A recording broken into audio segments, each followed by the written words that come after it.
La gran mayor parte de estadounidenses quieren aborto seguro legal y no quieren intervención gubernamental, repito. Y eso independientemente de si la persona es un votante registrado demócrata, republicano, independiente, si se considera conservador, liberal, si tiene 50 y tantos años o 20 y tantos años, hombres, mujeres, de cualquier raza, etcétera, etcétera. Bienvenidos a otro episodio de Sorbo Electoral USA, una coproducción de Bloomberg Línea y Bloomberg News. Soy Jimena Tolama y me acompaña en la conducción Carlos Manuel Rodríguez. Como en toda elección, siempre están los temas más sensibles que preocupan a los ciudadanos. La forma en cómo los candidatos los aborden dentro de sus propuestas puede impulsar su campaña o bien ocasionar todo lo contrario. ¿Qué terreno pisan Donald Trump y Kamala Harris cuando se habla, por ejemplo, de derechos reproductivos, la migración o temas microeconómicos? Nos acompaña Alejandra Soto, portavoz de Planned Parenthood Federation of America, por décadas periodista abordando asuntos de política, justicia social e inmigración, y quien ahora utiliza su experiencia para apoyar en la organización y campañas políticas que promuevan los derechos a la salud sexual y reproductiva. Hoy nos da su perspectiva sobre estos temas y qué tan efectivo les está resultando el discurso a los candidatos que quieren quedarse con la Casa Blanca. Alejandra, muchas gracias por acompañarnos. Hablemos, por favor, de esas papas calientes o hot potatoes, como le podríamos decir en inglés, que siempre están en la contienda electoral estadounidense. Entre los distintos temas sociales que cautivan los discursos de los candidatos, dos son los que lo dominan, por ejemplo, migración y el aborto. Tu perspectiva, por supuesto, es muy relevante en ellos, pues no solo cubriste como periodista el tema migratorio por algunos años, pero además eres portavoz de la ONG más grande en temas de derechos reproductivos. Entonces, ¿qué tanta influencia puede tener esta vez, por ejemplo, el aborto con respecto a la opción a la hora de elegir al presidente por parte de los votantes estadounidenses? Jimena, la postura de Planned Parenthood, y no podría ser más clara, es que nunca debimos de haber llegado al punto en el que estamos en estos momentos, ¿no? El aborto es un tema médico, es un tema personal, para muchas personas es un tema de fe, no entra la política en la salud reproductiva, punto. Pero aquí estamos, ¿no? O sea, lo cierto es que durante décadas, incluso desde que se confirmó Roe v. Wade en la Corte Suprema en los años 70, ha habido un movimiento en contra de la salud reproductiva y del aborto que no ha quitado el dedo del renglón para tratar de eliminar Roe. Y tuvieron la perfecta oportunidad, ahora sí que los cimientos idóneos, en un presidente Donald Trump, que fue el primero que les hizo caso, porque se sabe que la estrategia de este movimiento fue estar tocando puerta con cada presidente para intentar, ¿no?, nuevamente revocar Roe v. Wade. Donald Trump les abrió la puerta, los escuchó, colocó a jueces federales en todo nivel del Poder Judicial de Estados Unidos, que podemos hablar más a detalle si es de interés, y se dieron la situación perfecta para que el aborto se convirtiera en un tema político cuando se ha visto que estemos escuchando campañas presidenciales, estatales, para el Senado y Congreso de Estados Unidos, a todo nivel de gobierno, hablando sobre la salud reproductiva, la fecundación in vitro, si el feto es persona o no es persona. Es insólito y además es indignante, tanto para la comunidad médica, que son los expertos en el tema, y también para una misma. Yo considero a toda mujer completamente capaz e inteligentemente, suficientemente inteligente para decidir si quiere tener hijos o no y cuándo hacerlo. Si vemos, Alejandra, la historia sobre este tema en Estados Unidos, el Partido Republicano utilizaba quizás el tema de aborto para animar un poco a los votantes religiosos, cristianos, evangélicos, para llevarlos a votar. Pero vemos el periodo reciente, después de estas decisiones que mencionas, que precisamente en algunos estados han salido mujeres, una tasa mayor de mujeres a votar para proteger a algunos de sus derechos y que los estados estén limitados, no se los limiten más. Eso quiere decir que sí le puede dar suficientemente fuerza, en este caso a Kamala Harris, para girarle el juego a Donald Trump y llevar suficientes nuevos votos en los estados que más importan? Por supuesto que sí, y sin duda, y lo digo por dos cosas, o tres cosas. Punto número uno, en las elecciones de medio término, que le llamamos acá, ¿no?, cuando hay elecciones legislativas pero no presidenciales, como el 2022, el aborto estuvo en la boleta electoral como una pregunta directa, ¿no?, al electorado de si quieren protegerlo o no en 6 estados. Y en esos 6 estados el aborto ganó. La gente quiere aborto seguro y legal y no quiere interferencia gubernamental. Punto número 2, encuesta tras encuesta, y esto lo puede buscar todo mundo, ¿no?, con cualquier Google Search, encuestas y además de identidades independientes y medios obviamente periodísticos, colocan muy por encima de la mayoría que la gran mayor parte de estadounidenses quieren aborto seguro legal y no quieren intervención gubernamental, repito. Y eso independientemente de si la persona es un votante registrado demócrata, republicano, independiente, si se considera conservador, liberal, si tiene 50 y tantos años o 20 y tantos años, hombres, mujeres, de cualquier raza, etcétera, etcétera. Y el punto número 3 es que fue muy interesante cuando el Partido Demócrata apostó por Kamala Harris, ¿no? Y se retiró de la contienda el presidente Joe Biden. Kamala Harris, hablando del aborto a diestra y siniestra, como vicepresidenta, habiendo realizado un tour por diversas partes del país para hablar con proveedores, para hablar con pacientes, para informarse, la energía que eso trajo al movimiento en pro de la salud reproductiva fue completamente palpable en cuestión de minutos de que se anunció que Kamala Harris iba ahora por la presidencia.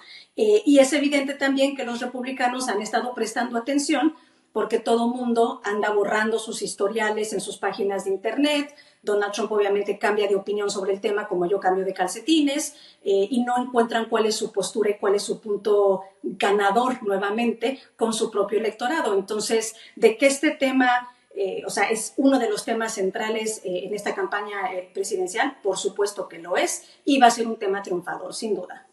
Era lo que te iba a preguntar, Alejandra, porque, de parte de la candidata Kamala Harris queda clarísimo que lo hace una de sus banderas, pero también por otro lado, y seguramente estarás muy enterada, que empiezan a circular ya los debates, las discusiones en torno a estas memorias que ya publicó Melania Trump, la ex primera dama de Estados Unidos, y que justamente crea más confusión porque ella sí revela una postura en torno a ello y retoma esta frase tan icónica que es lo de My Body, My Choice. Entonces, si Donald Trump ha representado todo lo contrario, ¿esto qué significa para su campaña? Y más ahora que tú dices que no se entiende con qué bandera está navegando y según le conviene. O sea, si esto de los derechos reproductivos, el aborto, está siendo un tema fundamental a la hora de elegir quién se queda con la Casa Blanca, ¿esto podría ser un arma letal para que termine con las aspiraciones de Trump por regresar a la Casa Blanca? Sería bueno, ¿no? No, tú lo has dicho, ¿no? Confusión. Obviamente no vamos a tratar de adivinar cuál es la posición verídica de Melania Trump. Ella no está en campaña, ¿no?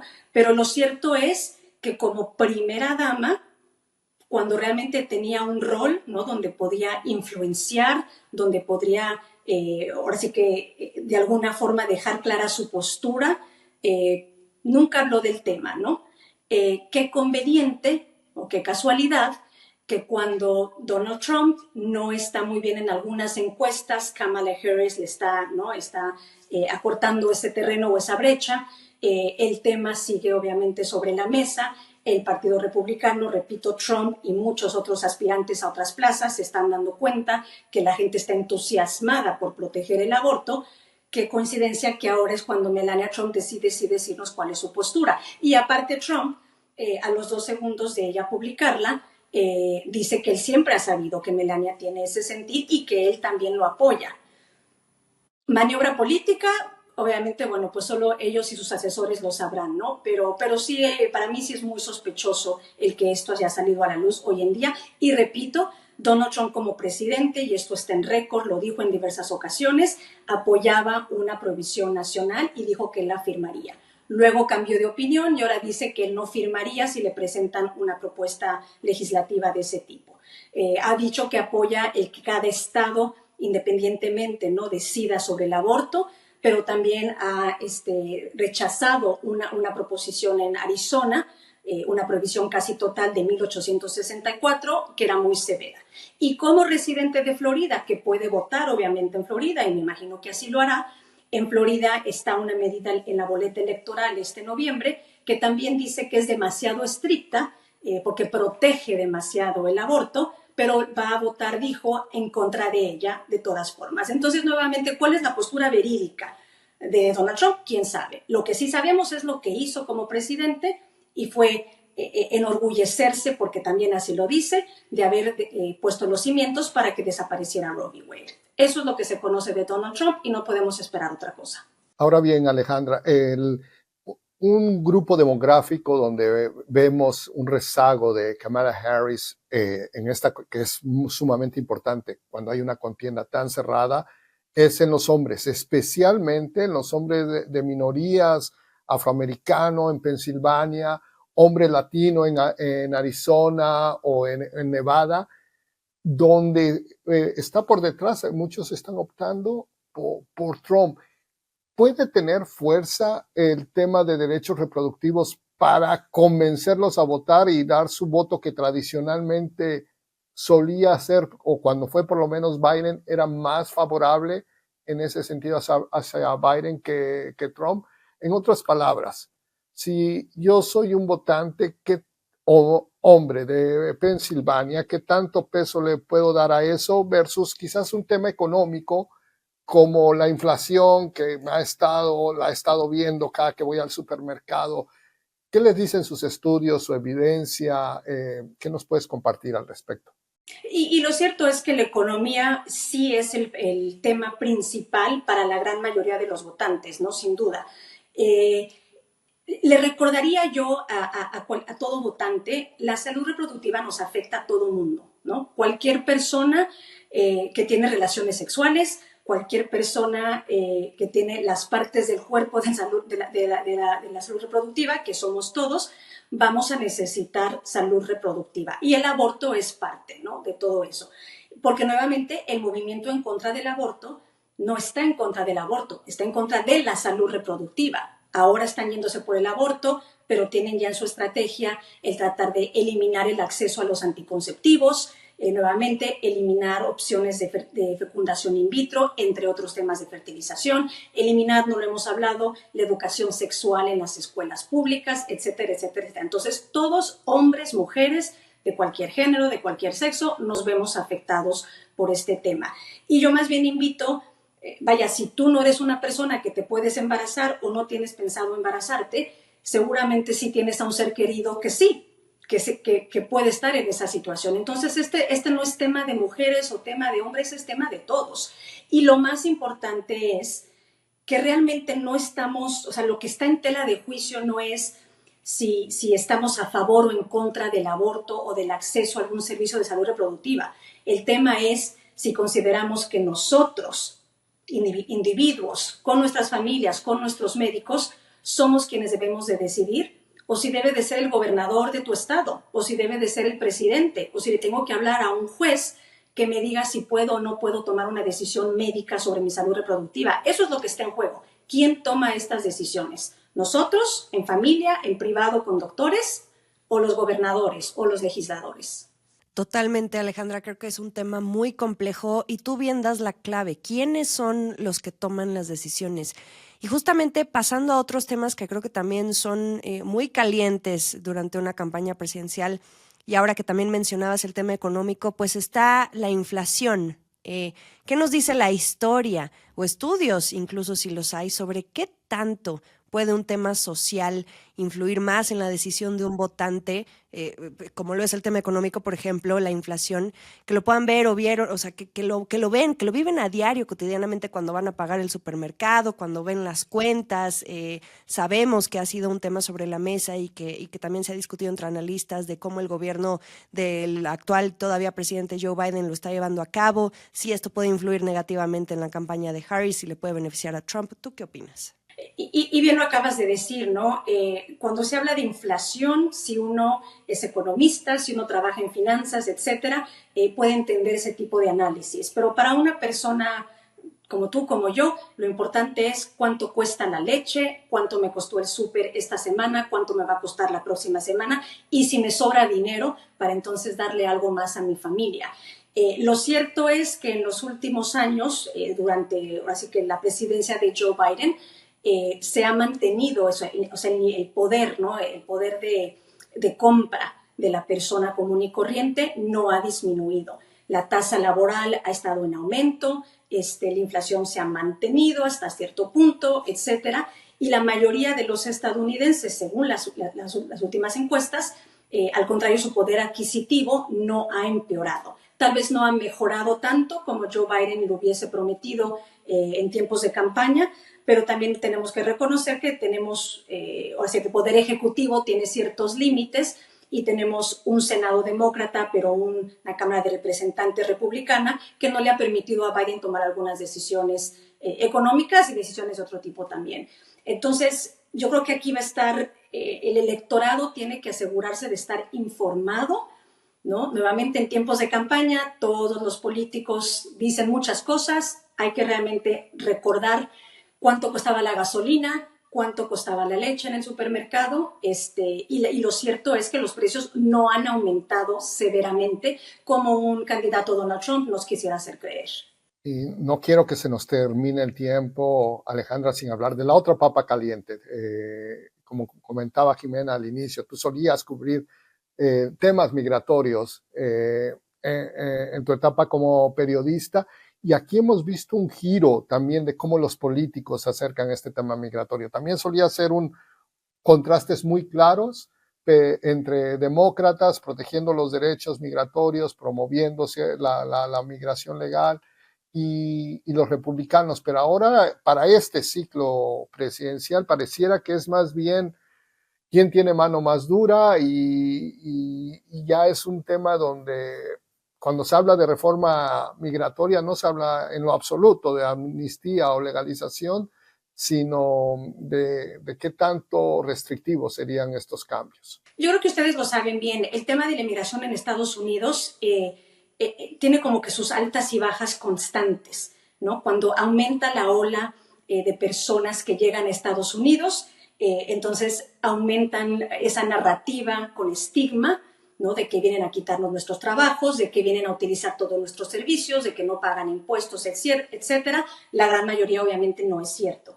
Y entonces se habla de seguridad, ¿no? Se habla de reforzar la frontera con México. Obviamente Trump seguramente quiere seguir construyendo su pared en toda la frontera. Y luego se calman los humos, porque entonces, o sea, no ocurre ese gran temor que se pensaba que iba a ocurrir, a nadie le quitan su trabajo, no se acaban los recursos o los servicios públicos porque haya más personas, etcétera. Pero sí, lo cierto es, nuevamente, que Donald Trump, hay que darle crédito, o sea, si algo hace bien Donald Trump y su campaña es sembrar miedo, caos y confusión. Y han hecho buena labor, obviamente ayudado por gobernadores como DeSantis en Florida, Abbott en Texas, que literalmente, vaya, por cierto, quebrantando varias leyes de derechos humanos a nivel internacional, forzando a personas a subirse a autobuses y mandándolas a Nueva York, a California, a otros estados, ¿no? Entonces sí es cierto que les ha funcionado muy bien toda esa retórica de miedo, y Kamala Harris le faltó al comienzo de su campaña, en mi opinión, el arrancar con una propuesta firme, ¿no? De cuál va a ser la respuesta, si va a ser un camino a la ciudadanía, si va a ser protecciones tipo refugio, o sea, de estatus tipo refugiados, etcétera, porque obviamente depende de qué país viene el inmigrante.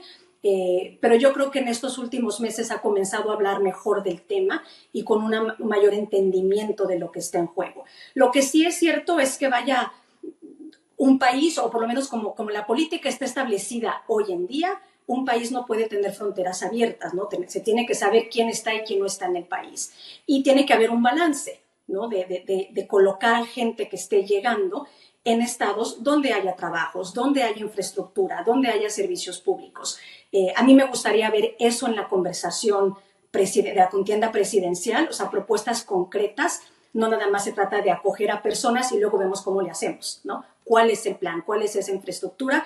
Creo que hace falta de ambos lados, honestamente. Claro, está difícil, pero todos se quedan en la forma, como bien sabemos, en este periodo de campañas. Pero lo que sí queda claro es que ambos coinciden en que sí buscan frenar la llegada de más inmigrantes. Pero hablabas de retórica.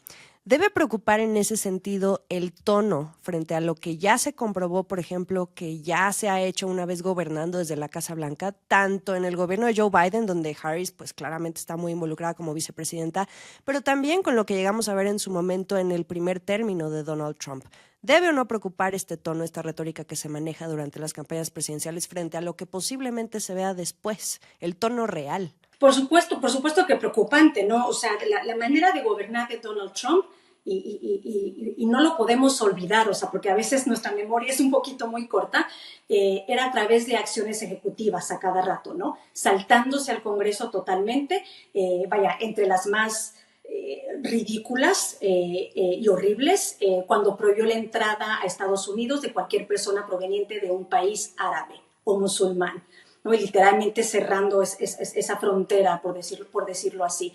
Entonces, hablando de migración, hablando de salud reproductiva, hablando de educación pública, de cualquier tema, ya nos demostró, o sea, y lo dije anteriormente hablando sobre el aborto, ¿no? No tenemos que escuchar qué es lo que dice Donald Trump, ya nos ha demostrado cuál es su forma de gobierno. Y no hemos hablado, y tal vez ya no tenemos mucho tiempo, pero de la estrategia del Proyecto 2025, creada por una agrupación de Heritage Foundation, que Donald Trump una vez dijo que no sabe quiénes son, otra vez los elogió en otro discurso. La mitad de las personas que trabajaron para su gobierno son miembros del Heritage Foundation, y ahí hay un blueprint, una estrategia clarísima, 900 páginas, no he leído las 900, pero sí he leído la sección sobre la salud reproductiva, donde deja perfectamente clara cuál es la agenda conservadora para saltarse al Congreso y literalmente cambiar la cara del Poder Ejecutivo en Estados Unidos. Entonces, nuevamente, para el votante indeciso, yo no sé cuál es la indecisión, porque o le crees a una Kamala Harris que con hechos te ha demostrado cuál es su postura, o le crees a un Donald Trump que con hechos te ha demostrado cómo va a destruir el país más allá de lo que ya logró en los primeros 4 años. Bueno, con esto nos despedimos, Alejandra Soto. Muchas gracias por ayudar a nuestra audiencia a entender mejor algunos de estos temas más espinosos y que sin duda están dominando los discursos en esta recta final de la campaña presidencial de Estados Unidos. Gracias por estar en Sorbo Electoral. Muchas gracias, Andrés. Hasta la próxima.